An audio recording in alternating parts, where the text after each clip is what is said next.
Ha. My name is Claire. I am 32 years old. For many years, I worked on a construction site which is very less common for women. It was not a place for weak people. Every day I carried heavy things like bricks and bags of cement. The sun was hot and the ground was full of dust. I started work early in the morning and finished when the sky turned dark. I was always tired. My clothes were always wet with sweat. But I kept working because I needed money to live. I did not hate my job, but it was very hard. Sometimes my hands hurt from lifting things all day. My back hurt too. Still, I told myself that I must keep going. I did not go to college. I did not have special skills. This was the only kind of work I could do. My boss was a man named Mr. Harris. He was strict. He liked people who worked fast. If we stopped to rest for even a short time, he became angry. He wanted everyone to move all the time. One morning, the air was already hot. I started my day by carrying bricks from one side of the site to the other. My arms felt heavy, and my head was wet with sweat. The other workers were quiet. We all worked fast because we knew the boss was watching. Then I heard a small voice behind me. "Why do you sweat so much?" it asked. I turned and saw a little girl. She was standing near the fence. She had brown hair and big eyes. I smiled and said, "Because I work hard every day." The girl looked at me for a moment. "Why do you not do another job?" she asked again. I laughed a little. "Because I only know how to do this kind of work," I said. "I am strong, but I am not very educated." The girl did not seem to understand. "But my teacher says people can learn anything," she said. I wanted to answer her, but before I could say anything, I heard a loud voice behind me. "Claire!" Mr. Harris shouted. "What are you doing?" I turned quickly. He was walking toward me with his hands on his hips. "You are not here to talk," he said. "You are here to work. I am not paying you to stand around." I pointed at the girl. "She just asked me a question, sir. That's all." He looked at the girl and frowned. "We are not a daycare center," he said. "Move it." I wanted to say more, but I knew it would not help. I went back to work quietly. For the rest of the day, I kept thinking about that girl's words. Why do you not do another job? Her question stayed in my mind. When I went home that evening, I sat on the small chair near my window. My room was small, with one bed and a small stove in the corner. I looked at my hands. They were full of small cuts and rough skin. I had been working like this for many years. I had no savings, no plans, and no dreams. I just worked to survive. The next morning, I woke up before sunrise as usual. I washed my face and looked at myself in the mirror. I looked older than I was. My face was dark from the sun. My eyes looked tired. For the first time, I did not want to go to work. I did not want to hear Mr. Harris shout again. I did not want to carry another bag of cement. I wanted to feel proud of myself, but I did not. I felt small. I walked to the site slowly. My legs felt heavy. When I arrived, the other workers were already there. They looked at me and nodded. I started my work, but my heart was not in it. Every sound of the hammer, every drop of sweat made me think of that little girl.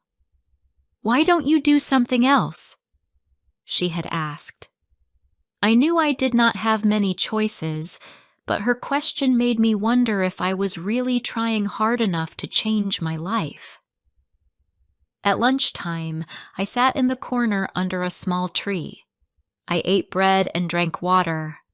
The others talked and laughed, but I stayed quiet. My boss walked by and looked at me. "You look slow today," he said. "You are not working as hard as before."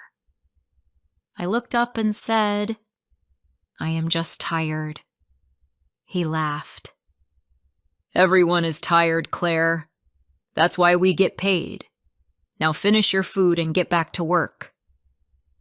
He walked away without waiting for my answer. I finished my day without saying much. When the sun went down, I walked home again. My whole body hurt. My feet were covered with dust. My back felt like stone. I cooked a small dinner and sat on my bed. The room was quiet. I thought about my life again. I was 32, and all I had done was carry bricks, sweep floors, and lift cement. I did not hate work, but I hated that no one respected it. People saw construction workers as unimportant. Even my boss treated us like we were less than him. That night, I could not sleep. I kept seeing the little girl's face in my mind. She had looked at me with so much curiosity, as if she really wanted to understand why I did such hard work. I thought about her teacher's words that she mentioned, that people can learn anything. Was that true? Could someone like me learn something new? I did not know, but the thought stayed in my mind. The next morning, I stayed in bed longer than usual. My alarm rang, but I did not get up. I looked at the ceiling and listened to the sound of cars outside. I thought about the construction site, about Mr. Harris shouting, and about the dust that filled my nose every day. I took a deep breath and closed my eyes. For the first time in many years, I decided not to go to work. I stayed home all day. At first, I felt guilty. I had never missed a day without calling in, but after a few hours, I started to feel calm. I cleaned my room, washed my clothes, and cooked myself a warm meal. It felt strange to move without hurry. That evening, I walked to the park near my house. I saw people talking, laughing, and eating ice cream. I sat on a bench and watched them. I felt peaceful for the first time in a long time. Still, I knew I needed a job. I could not live without money. So the next day, I went out to look for new work. I walked around the town and asked at many places. Most people said they had no jobs. Some laughed when they heard I was a woman who had worked in construction, but I did not stop asking. On the third day, I saw a small sign near a city office. It said, "Cleaner needed, sewers department." I did not know what kind of work that was, but I decided to ask. Inside the office, a man looked at my old work card and said, "You have experience with heavy work. That's good. The pay is fair, and you'll have regular hours." I asked what I had to do. He said, "You'll help clean the sewer lines. It's not easy, but you'll have safety clothes and tools, and you won't have to work under the sun all day." I thought about it for a moment. The smell might be bad, but he was right. I would not have to sweat like before. I said yes to the job. He smiled and told me to start the next morning. As I walked home, I felt something I had not felt in years. A small kind of pride. I had made a choice for myself. I did not wait for my boss to shout at me again. I did not wait for someone to tell me I was worth more. I had decided it myself. That night, I slept well. The next morning, I wore my new work uniform. It was a dark blue suit with gloves and boots. It smelled new and clean. When I looked in the mirror, I smiled. I was still a worker, but this time I was working for myself, not for someone who shouted at me. As I walked to the bus stop, I felt light, even though I was still the same person. Maybe I would not sweat as much anymore, but more than that, I had finally learned something important about my own worth. Before I continue rest of the story, please like, subscribe, share, and tell me where you are listening from. Your support means a lot to me. Now let's continue. The next morning, I woke up early. The air was cool, and the sky was still dark. I put on my blue work suit and tied my hair back. I looked in the mirror again. My face still showed lines from the years of hard work, but I looked stronger now. I took a deep breath and smiled a little. Today was the first day of my new job. When I reached the city office, a man was waiting near a truck. He was older, with gray hair and kind eyes. "You must be Claire," he said. "I'm Peter, your supervisor. Welcome to the team." His voice was calm, very different from Mr. Harris's voice. I felt relaxed already. Peter gave me gloves, boots, and a small bag with tools. He explained how to use them and told me that the work could be dirty, but we would always wear safety clothes. I climbed into the truck with two other workers. One was named Ben, and the other was Tom. They both smiled at me. Ben said, "We don't see many women here. You must be brave." I smiled. "I've worked in construction for years. I can handle this." They both laughed and nodded. I was happy they didn't make me feel strange or out of place. When we arrived at the work site, the smell was strong, but I tried to ignore it. Peter showed me how to open the heavy metal covers and clean the pipes. The work was slow but careful. We used long rods and water hoses to clear the waste. It was not easy, but it was not the kind of work that made me sweat from the sun. I worked in shade most of the time, and the air was cooler. After a few hours, I started to learn the routine. Ben showed me how to check the pipes for blockages. Tom helped me use the big hose safely. They treated me like part of the team. No one shouted. No one told me to hurry. Everyone worked together and helped each other. I liked that. At lunchtime, we sat under a tree near the truck. We ate sandwiches and drank water. Peter asked me about my old job. I told him about the construction site and how my boss used to yell all the time. "That sounds tough," he said. "You must have been strong to last that long." I nodded. It was hard. I did it because I needed money, but I left after something small made me think about my life. Ben looked at me. "What happened?" he asked. I told them about the little girl who asked why I sweated so much. I told them how her words stayed in my mind and made me question myself. They all listened quietly. When I finished, Peter smiled softly. "Sometimes small things make us see big truths," he said.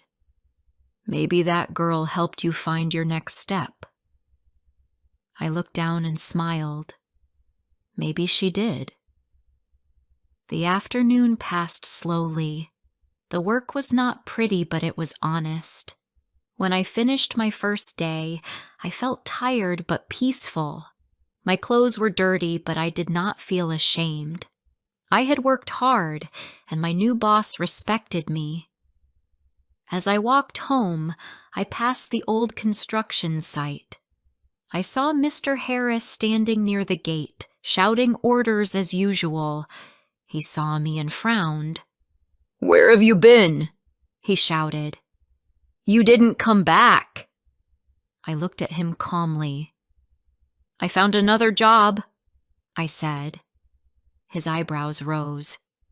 "Doing what?" "Cleaning sewers," I said. "At least I don't have to sweat under your orders anymore." He laughed in a rude way. "You think that's better? You'll come back begging in a week." I didn't answer. I just smiled and walked away. His words didn't hurt me this time. For the first time, I didn't feel small in front of him. At home, I washed my clothes and cooked dinner. As I ate, I thought about the day. I didn't earn a lot of money, but I felt respected. That feeling was new to me. Respect was not something you could see or touch, but it felt warm inside. I slept early and dreamed of clean streets and running water. The next few weeks went fast. I got better at my work. I learned how to fix small problems and use tools carefully. Peter often said, "Good job, Claire," and that made me feel proud. The other workers also started to trust me. Sometimes they even asked for my help. One day Ben said, "You're tougher than half the men here." I laughed. I've had good practice. One Friday afternoon, we were cleaning a big line near a school. The children were leaving for the day. They watched us as we worked. Some pointed and whispered. One girl, maybe 7 years old, looked at me closely. She had brown hair and curious eyes, just like the little girl from the construction site. She came near the fence and said softly, "What are you doing?" I smiled and said, "I'm helping keep the city clean." She looked surprised. "Is it hard?" she asked. I thought for a moment. "Yes, it is hard sometimes," I said. "But it's good work. Someone has to do it." She smiled and waved before leaving with her mother. I stood there for a moment, feeling something warm inside. That small moment reminded me of my first meeting with the other girl, the one who had asked me why I sweated so much. Maybe life had come full circle. That evening, I told Peter about the girl. He smiled and said, "Maybe she will remember you one day. Maybe she'll understand that every job deserves respect." His words made me think deeply. Many people look down on workers like us, but they didn't realize how important our work was. Without us, the streets would flood, the city would smell, and people would get sick. Our work kept life running. On Sunday, I went to visit my old neighborhood. I passed by the same small shop where I used to buy lunch during my construction days. The owner, Mrs. Green, saw me and waved. "Claire, where have you been? I haven't seen you in weeks," she said. I told her about my new job. "Sewers, huh?" she said. "That's dirty work." I smiled. "It is, but it's honest, and I like it." She looked surprised. "You actually like it?" I nodded. "I like it because no one shouts at me, and I get paid fairly. I feel respected." Mrs. Green looked at me for a moment, then said, "You always were a hard worker." I'm glad you found something better." Her words stayed with me. Better didn't always mean easier or cleaner. Sometimes better just meant fair. That night, I sat by the window and looked outside. The streetlights were shining. People walked home after work, talking and laughing. I thought about how I used to feel small and tired at the end of each day. Now I felt strong and proud, even though my job was not perfect. I was no longer trying to prove my worth to anyone. I was living my life the way I wanted. When I lay down to sleep, I remembered something Peter said on my first day. Sometimes, small things make us see big truths. It was true. A few simple words from a curious child had changed the way I saw myself. I was still a worker, but now I worked with dignity. I didn't need fancy clothes or an office to feel important. I only needed to respect my own work. The next morning, I woke up before sunrise again. I made tea and looked out of the window. The street was quiet, and the air was cool. I thought about the day ahead. There would be more dirt, more pipes, and more long hours. But I didn't mind. This time, I would start the day with calm and end it with pride. For the first time in years, I was not just working to survive. I was working because I wanted to live a life that made sense to me. I was not sweating for respect anymore. I had already found it. A few months passed, and I was doing well at my new job. I had become good at what I did. My body was stronger, my movements faster, and I understood how the system worked. People at the office trusted me now. Sometimes, even Peter asked for my help when training new workers. I liked helping others learn, because I knew how hard it was to start from nothing. One morning, Peter called me to his office. "Claire," he said, "I have some news. The city wants us to clean a large sewer tunnel near the main market. It's bigger and older than most. I need someone responsible to help supervise the cleaning team. You'll be working with a group from the main department." I looked at him, surprised. "Do you mean me?" I asked. "Yes," he said, smiling. "You've proved yourself. You work well, you stay calm, and you treat people with respect. I think you can handle this." My heart felt light. No one had ever trusted me like that before. The next day, I went to the main market with Peter and 4 other workers. The tunnel was long and dark. It was old, built many years ago. We wore masks and lights on our helmets. The sound of running water echoed around us. It was not easy work, but we had good tools. We worked all morning. Everything went well until after lunch. Suddenly, one of the men shouted, "The water is rising!" We looked around and saw that a small pipe had broken, letting dirty water flow quickly into the tunnel. Everyone started to move. Peter told us to get out fast. I was near the end of the tunnel, helping another worker who had slipped on the wet floor. "Come on!" Peter called. "We need to go!"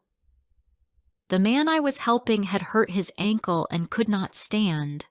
The water kept rising. It reached our knees, then our waists. My heart was beating fast, but I couldn't leave him there. I grabbed his arm and helped him move slowly toward the ladder. The others were already outside shouting for us. I pushed the man up first and then climbed after him. When I came out, I was covered in mud. My uniform was soaked, my gloves were heavy, but we were safe. Peter helped pull me out and patted my shoulder. "You did well," he said. "You stayed calm." I looked at him, shaking a little. "I couldn't leave him," I said quietly. "I know," he replied. "That's what makes you strong." Later that day, as I sat on the steps outside the office, I thought about how much my life had changed.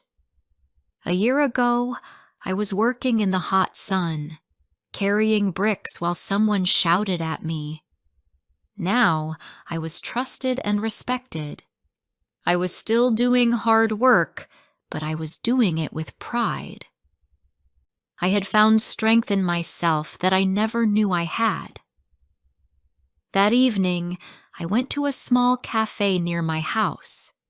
I ordered tea and sat by the window. The same little girl who had watched me at the school weeks ago walked in with her mother. She saw me and smiled. "Hi," she said. "You are the lady who cleans the city." I smiled back. "Yes, that's me," I said. Her mother looked at me with surprise. "You clean the sewers?" she asked. "Yes," I said calmly. "It's not a pretty job, but it's important." Her mother nodded slowly. "You must be brave," she said. "Not many people would do that kind of work."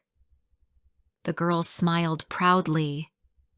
"I told my teacher about you," she said. "I said you help keep our streets clean." I felt a soft warmth in my chest. I didn't know what to say. I just smiled and said, "Thank you. That means a lot to me." When I got home, I looked around my small room. Nothing had changed much. The same chair, the same stove, the same window.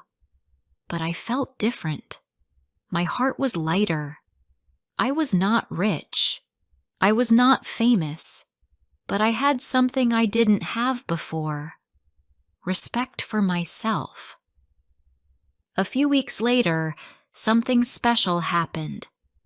The city office held a small event to thank the workers who had worked during the tunnel accident. Peter gave a short speech and then called my name. I walked up to the front, nervous but happy. "This is Claire," he said to everyone. "She showed great courage and kindness when one of our men got hurt. She didn't leave him behind. We are proud to have her on our team." Everyone clapped. I looked down, feeling shy. I didn't know what to say. I just smiled and said, "Thank you. I was only doing my job." But deep inside, I felt proud. For once, I was not invisible. My work mattered. After the event, Peter came to me and said, "You've come a long way, Claire. You remind people that real respect comes from how we treat others, not from what job we do." I looked at him and said, "Thank you, Peter. I used to think I was only good for heavy work, but now I know I am good for more than that." He smiled. "You are. Never forget that." That night, I sat by my window again, thinking about the past year. Life had not become easy, but it had become meaningful. I worked every day with honesty. I no longer compared myself to others. I no longer felt small because of my job.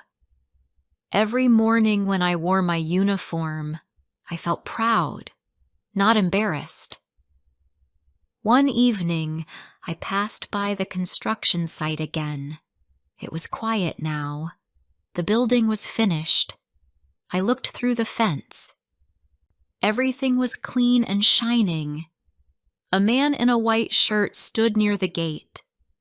It was Mr. Harris. He saw me and looked surprised. "Claire," he said, "you're still around?" "Yes," I said, smiling. "Still working. Still strong." He looked at me for a moment. "You look different," he said. "Happier." "I am," I said softly. "I found a job that gives me peace." He nodded but didn't say more. Maybe he didn't understand. Maybe he did. I didn't need his approval anymore. I turned and walked away. The evening light was soft on the road, and I felt free. When I reached home, I sat on my bed and smiled. I thought about the girl who once asked me why I sweated so much. I wished she could see me now. Not sweating under the sun, but still working hard, still building something important, just in a different way. Sometimes, people think respect comes from what you do, but I had learned the truth. Respect starts when you see your own value, no matter what job you have. The next morning, as I got ready for work, I looked at my reflection. My uniform was clean, my gloves were ready, and my boots stood by the door. I took a deep breath and whispered to myself, "This is my life, and I am proud of it." Then I stepped outside into the fresh morning air, ready for another day. Not sweating for respect anymore, but living with it. My name is Ella. I am 22 years old. I live in a small city not very far from the sea. I am studying at university now. Life is sometimes busy, but I am happy. Still, there is one person who always makes my life brighter. Her name is Nina. She is my best friend. We have known each other since high school. We met when we were both 16. I still remember the first day we spoke. It was in the school library. I was looking for a book about physics. Nina was sitting at a table reading a book about art. She looked friendly, so I said hello. She smiled and asked if I liked school. From that moment, we started talking. We liked different subjects, but somehow we became close very fast. I was good at numbers, and she was good at words. We helped each other in many ways. When we had exams, we always studied together. I helped her with math and physics. She helped me with English and history. She explained things in simple ways. I always felt calm when she was near. She made even boring things feel fun. Sometimes we listened to music while we studied. She liked slow songs, and I liked fast ones. We often laughed about it. In our last year of high school, we spent almost every day together. We walked home after classes, talking about our dreams. Nina wanted to study languages at a big university.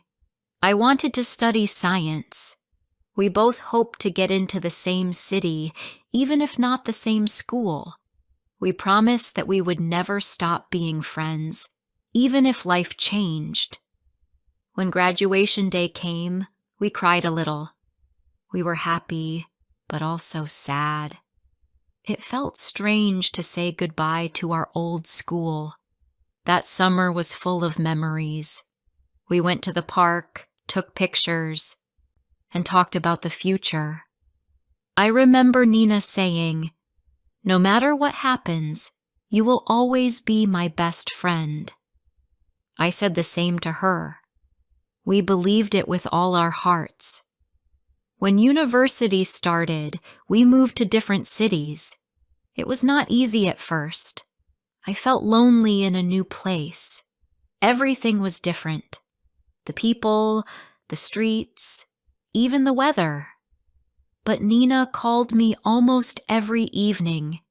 She always asked how I was.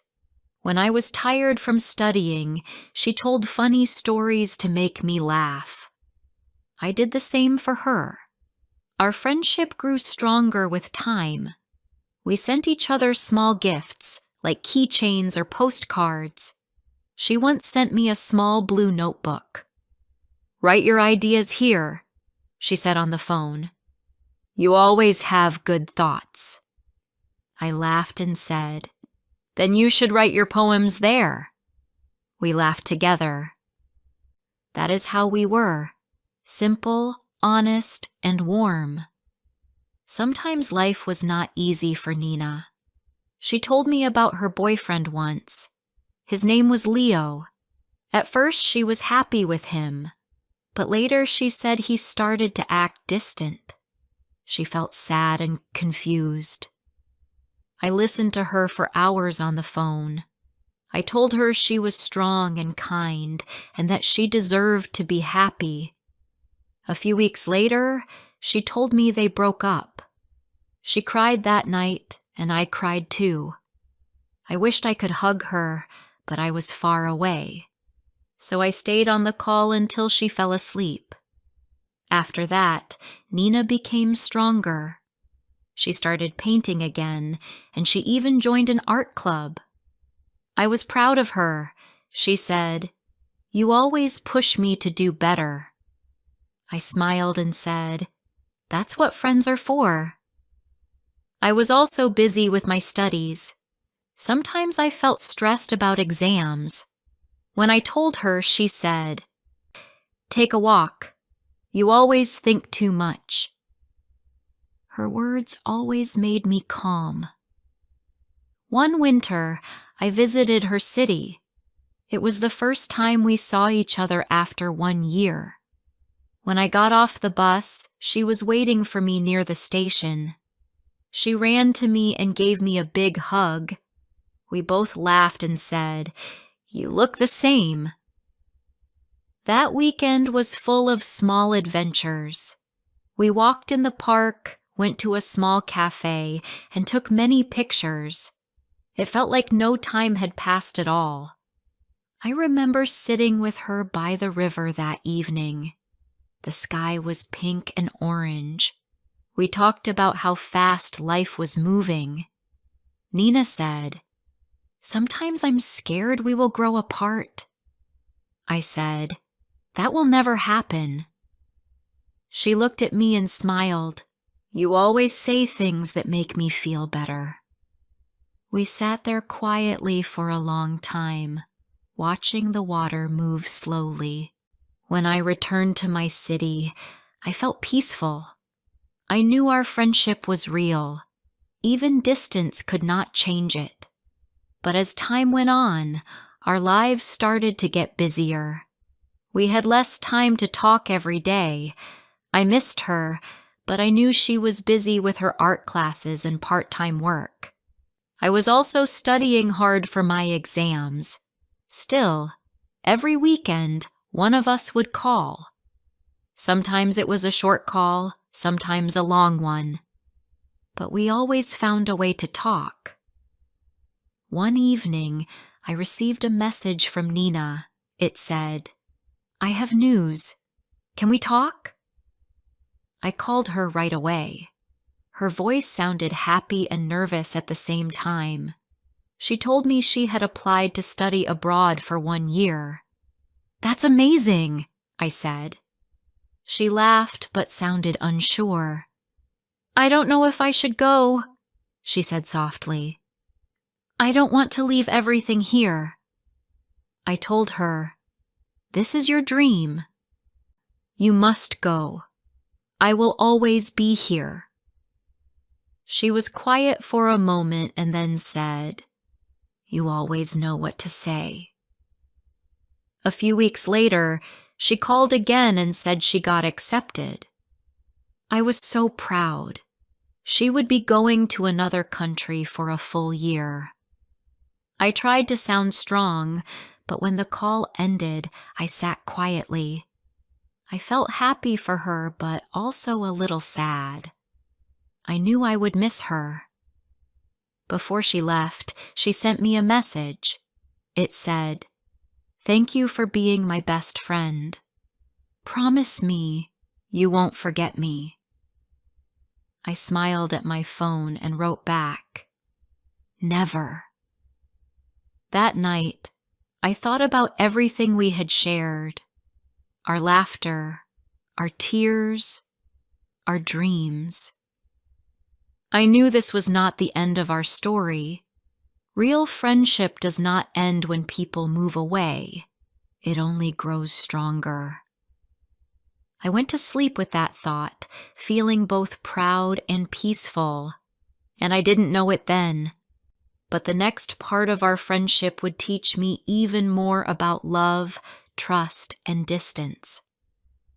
Before I continue rest of the story, please like, subscribe, share, and tell me where you are listening from.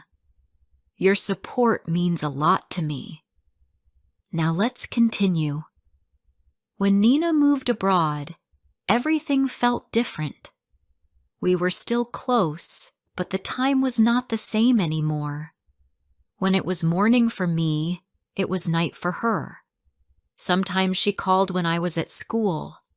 Sometimes I called when she was asleep. Still, we tried our best to stay in touch.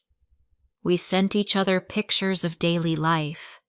She sent me photos of her new city, tall buildings, busy streets, and green parks. I sent her pictures of my small town and the quiet sea. In the beginning, Nina was very excited. She said everything was new and interesting. She had new friends from many countries. She told me about her teachers and classmates. I liked hearing her stories. Her English became much better. She even sent me voice messages just to make me laugh.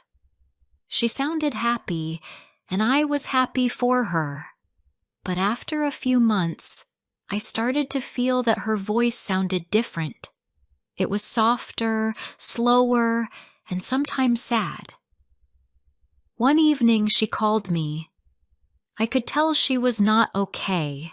She said, "I feel lonely, Ella. Everyone here is nice, but it's not the same. I miss home. I miss you." I listened quietly and said, "It's normal to feel that way. You're in a new place, but you're doing great." She sighed and said, "Sometimes I just wish we could go back to high school." I smiled, even though she couldn't see me, and said, "Me too." I wanted to make her feel better, so I started sending her small messages every morning. Just a few words like, "Good luck today," or "You can do it." She said those messages made her smile.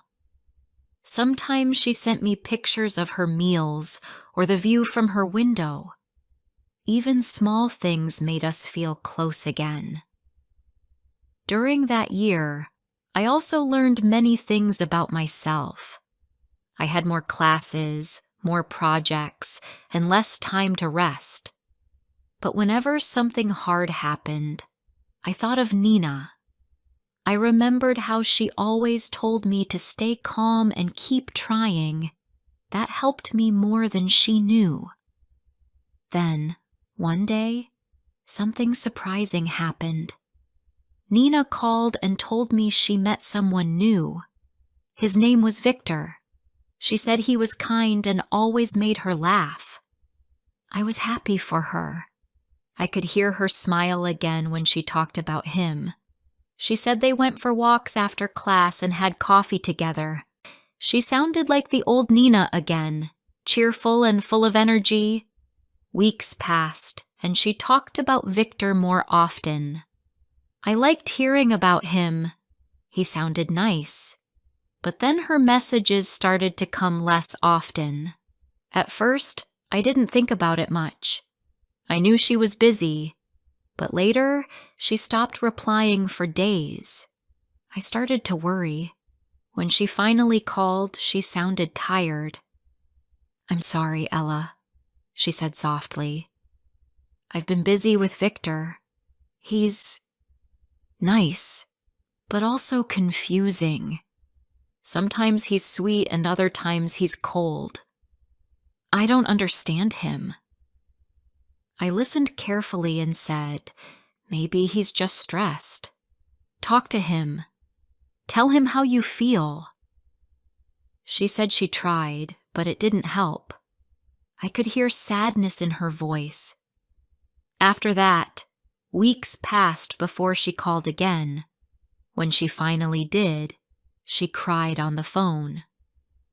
She told me that Victor had left without saying goodbye. He just stopped calling her. I felt so sorry for her. You didn't do anything wrong, I said gently. You gave him your heart, but some people don't understand its value. She said, it hurts so much. I feel empty. I wanted to be there for her, but I was far away.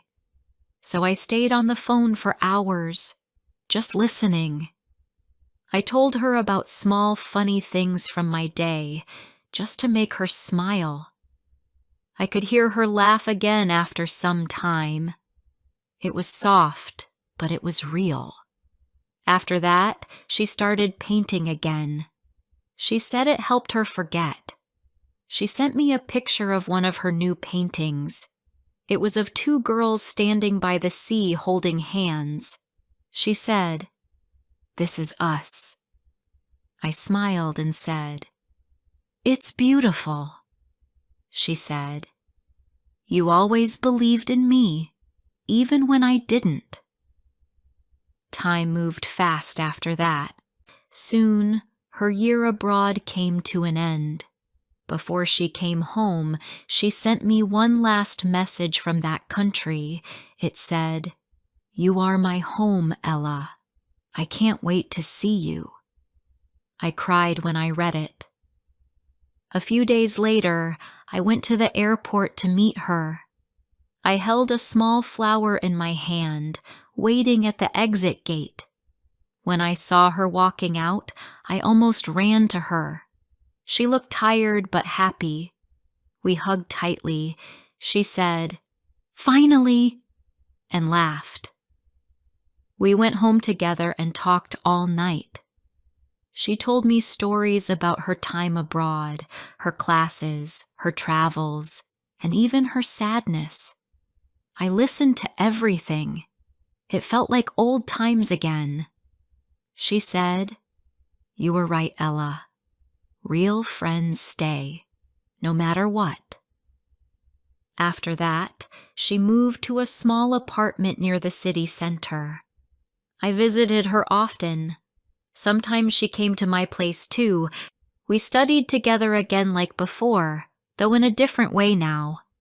Life felt peaceful and full again. But slowly, things began to change. Nina found a new job in a small art studio. It made her happy, but also very busy. I was proud of her, yet I missed her. We didn't talk every day anymore. I understood, but I still felt a little lonely. Sometimes I wanted to tell her about my days, my classes, or small problems, but she was often busy or tired. One evening I called her and she didn't answer. Hours passed and she didn't reply. The next day she sent a short message. "Sorry, I fell asleep early. Long day." I replied with a smile, "No problem." But I felt a little sad.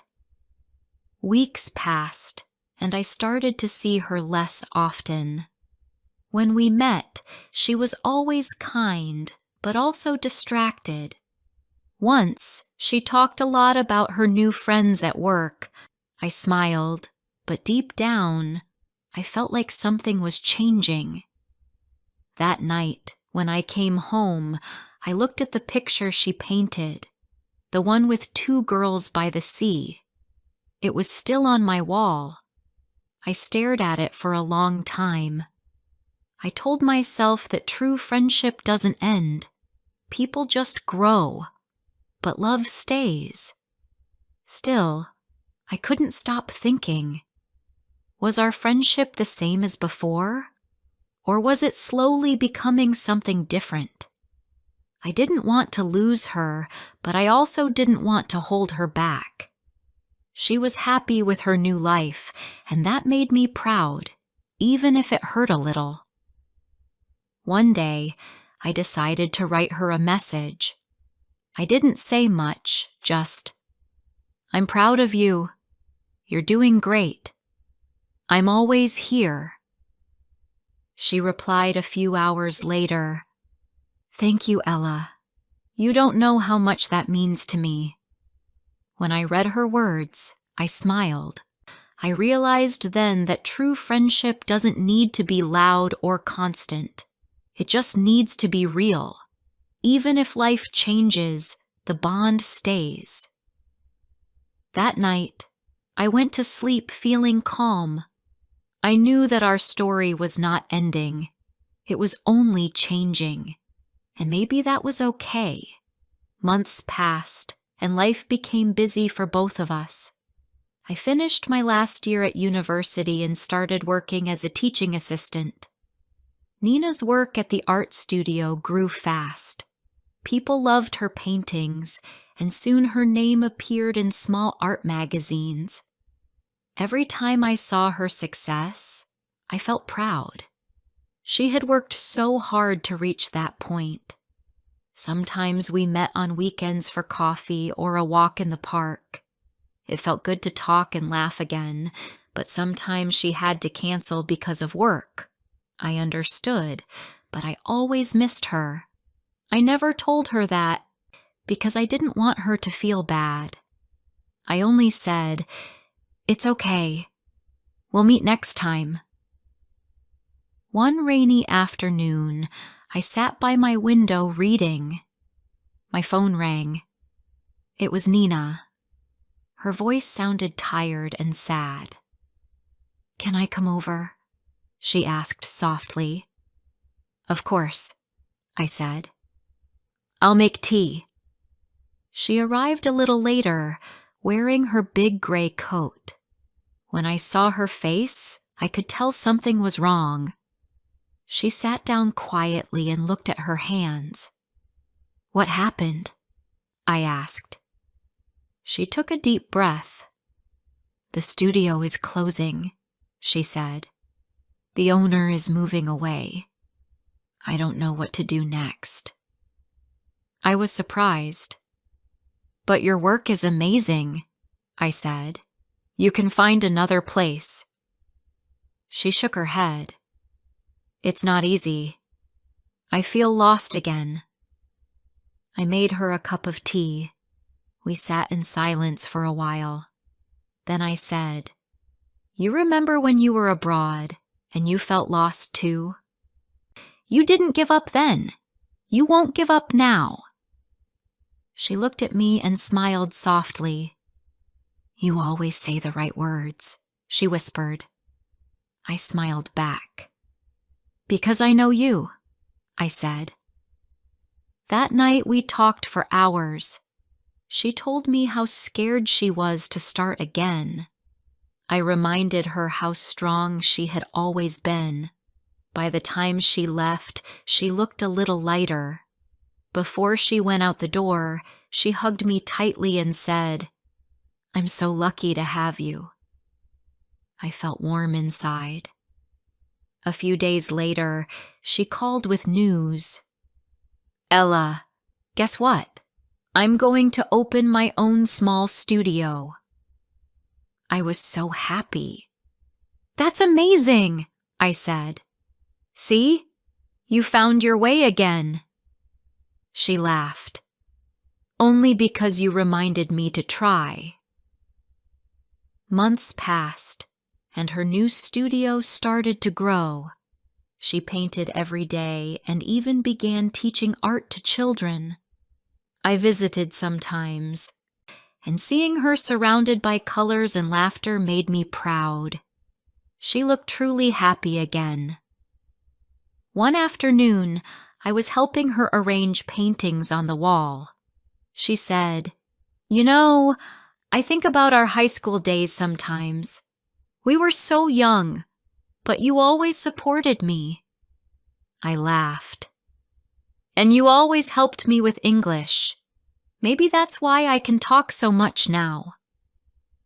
We both laughed until our eyes watered. It felt like nothing had ever changed. But life always moves. A few months later, I got a new job offer in another city. It was a big chance for me, but it also meant moving away again. I told Nina the news one evening when we were sitting in her studio. She stopped painting and looked at me quietly. "So, you're leaving?" she asked. I nodded slowly. "Yes, it's a good job, but I'll miss you." She smiled sadly. "You should go." "You've always wanted this," I said. "I'll come back often." She said, "I know, but it will be different." I didn't know what to say. We both looked at the painting in front of us. Two girls standing together by the sea. On my last night in the city, she came to my apartment with a small box. Inside was a tiny silver bracelet with two small charms, one with a sun, one with a moon. She said, "You are the sun, and I am the moon. We don't always see each other, but we are always there." I smiled and said, "That's beautiful." She helped me put it on, and we hugged for a long time. When I moved to the new city, I missed her every day at first. But slowly, life became busy again. We texted when we could. Sometimes she called, sometimes I did. Even when we didn't talk much, I always wore the bracelet. It reminded me that friendship doesn't disappear. It just changes with time. 1 year later, I visited her again. Her studio had grown so much. There were more students, more paintings, and more color than ever. She looked brighter, stronger, and full of life. She ran to me when I entered and hugged me tightly. "You're back," she said. I laughed. "I told you I would come." That evening, we walked by the river, just like before. The sky was orange and pink. The wind was cool. We talked about everything, work, family, and memories. She said, "Do you ever think about the day we met in the library?" I said, "Yes. It feels like yesterday." She smiled. "You were looking for a physics book, and I was reading about art. I didn't know that day would change my life." I looked at her and said, "Mine too." We stayed quiet for a while, watching the water move. Then she said, "We're so different, but somehow we always understand each other." I nodded. "That's why we're best friends." When I left her city again, I didn't feel sad this time. I felt peaceful. I knew our friendship didn't depend on distance or time. It lived inside both of us. Sometimes people change, but real friendship stays. It waits quietly, even when life gets busy. It listens, forgives, and always comes back stronger. Nina and I proved that. We learned that love is not only for romance. Love also lives in friendship, the kind that helps you grow, cry, and start again. Now when I sit by the window at night, I look at the bracelet on my wrist. The moon charm shines softly. I smile and whisper, "Thank you, Nina." I know she might be somewhere painting under the same sky, thinking of me too. And that is enough. Our friendship will never fade. It will always live quietly in our hearts, warm, kind, and true.